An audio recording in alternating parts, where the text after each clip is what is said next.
नमस्कार, मैं हूं आशुतोष। आप देख रहे हैं टेलीकास्ट न्यूज़। देश भर में दूसरे चरण का जो मतदान होगा वो 26 अप्रैल को होना है।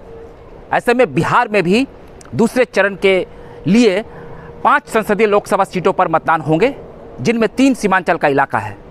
किशनगंज, कटिहार और पूर्णिया, ये तीनों मुस्लिम बाहुल क्षेत्र माना जाता है। तो वहीं 2 और संसदीय क्षेत्र है जहां पर चुनाव होंगे, वो हैं भागलपुर और बांका।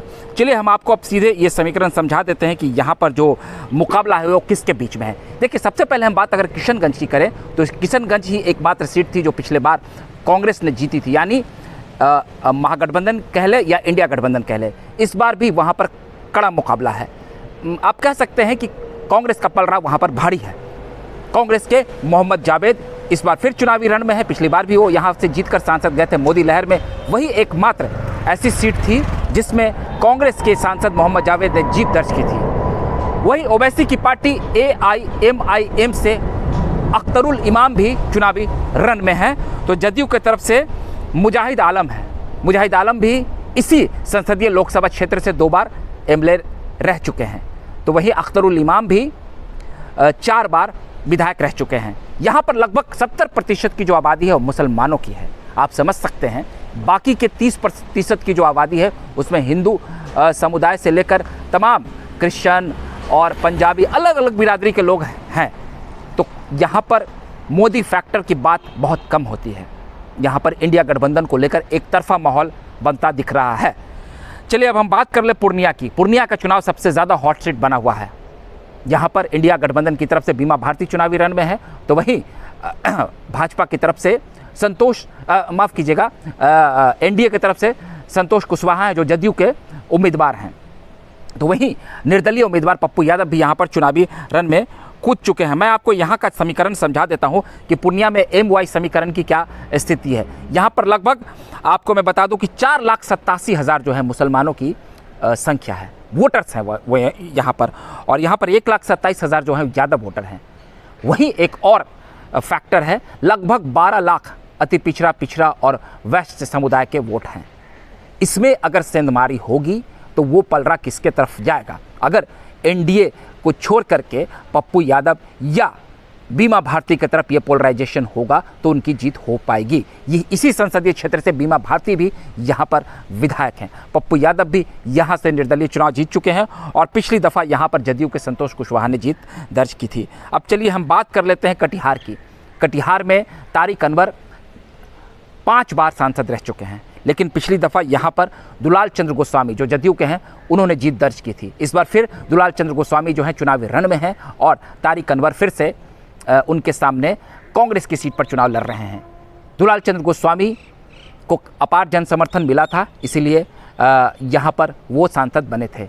अब हम बात अगर तारिक अनवर की कर ले तो तारिक अनवर ने भी लोगों से अपील की है और यहाँ पर मुस्लिम आबादी की भी मुसलमानों की भी अच्छी खासी संख्या है। और ख़ासकर अगर हम MY समीकरण की बात करें और राजद की और कांग्रेस की अगर आपसी तालमेल की बात करें तो यहाँ पर तारिक अनवर जीत सकते हैं, नहीं तो दुलाल चंद्र गोस्वामी फिर बाजी मार लेंगे। वहीं अगर हम बात भागलपुर की कर लें तो भागलपुर में जो है अजय कुमार मंडल और जो है वो जदयू की तरफ से हैं, यानी कि एनडीए के उम्मीदवार हैं। तो वहीं यहाँ पर अजीत शर्मा जो है कांग्रेस के कद्दावर नेता हैं जो यहाँ पर इस बार चुनाव लड़ रहे हैं और इसी लोकसभा से वो 3 बार इसी लोकसभा के अंतर्गत आने वाले भागलपुर विधानसभा से वो 3 बार से विधायक भी रह चुके हैं। उनकी बेटी नेहा शर्मा भी खूब जोर आजमाइश कर रही है और यहाँ पर पिछड़ा और अगड़ा की लड़ाई भी देखने को मिल रही है। ऐसे में ये अगर यहाँ पर समीकरण एक फिट बैठता है तो कांग्रेस के लिए फ़ायदा हो सकता है। और आपको मैं बता दूं कि भागलपुर में कांग्रेस लंबे समय से चुनाव नहीं जीत पाई है।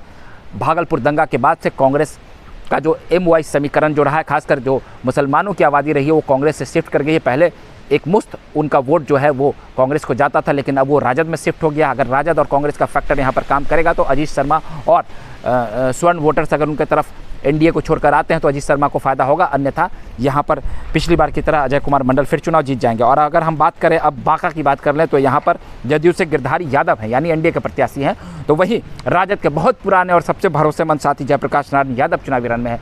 यहाँ पर यादवों की संख्या काफ़ी ज़्यादा है और मुसलमानों की संख्या भी बहुत ज़्यादा है। तो वहीं पर सवर्ण जो हैं सवर्ण की संख्या भी यहाँ पर काफ़ी ज़्यादा है। ऐसे में यहाँ पर उम्मीद जताई जा रही है कि एनडीए के लिए यहाँ पर फ़ायदा हो सकता है। तो कुल मिलाकर इस जो 5 सीट है, इस 5 सीट पर मुकाबला काफ़ी कड़ा है और इसको लेकर प्रधानमंत्री से लेकर के तमाम जो विकास के मुद्दे हैं उनके चेहरे से लेकर के एनडीए के विकास के मुद्दे पर चुनाव लड़ा जा रहा है। अमित शाह, नीतीश कुमार ने खूब जोर आजमाइश की है एनडीए की तरफ से, तो उधर तेजस्वी यादव भी खूब गरज चुके हैं। वहीं इन सब के बीच जो है राजद की बीमा भारती जो उम्मीदवार हैं पूर्णिया से, और पप्पू यादव, और वहीं संतोष कुशवाहा, पूर्णिया सीट को लेकर के जो त्रिकोणीय मुकाबला है वो काफ़ी रोचक है। तो वहीं किशनगंज में भी त्रिकोणीय मुकाबला काफ़ी रोचक है। तो इन 5 सीटों में 2 जगह त्रिकोणीय मुकाबला आपको देखने को मिल जाएगा साफ तौर पर।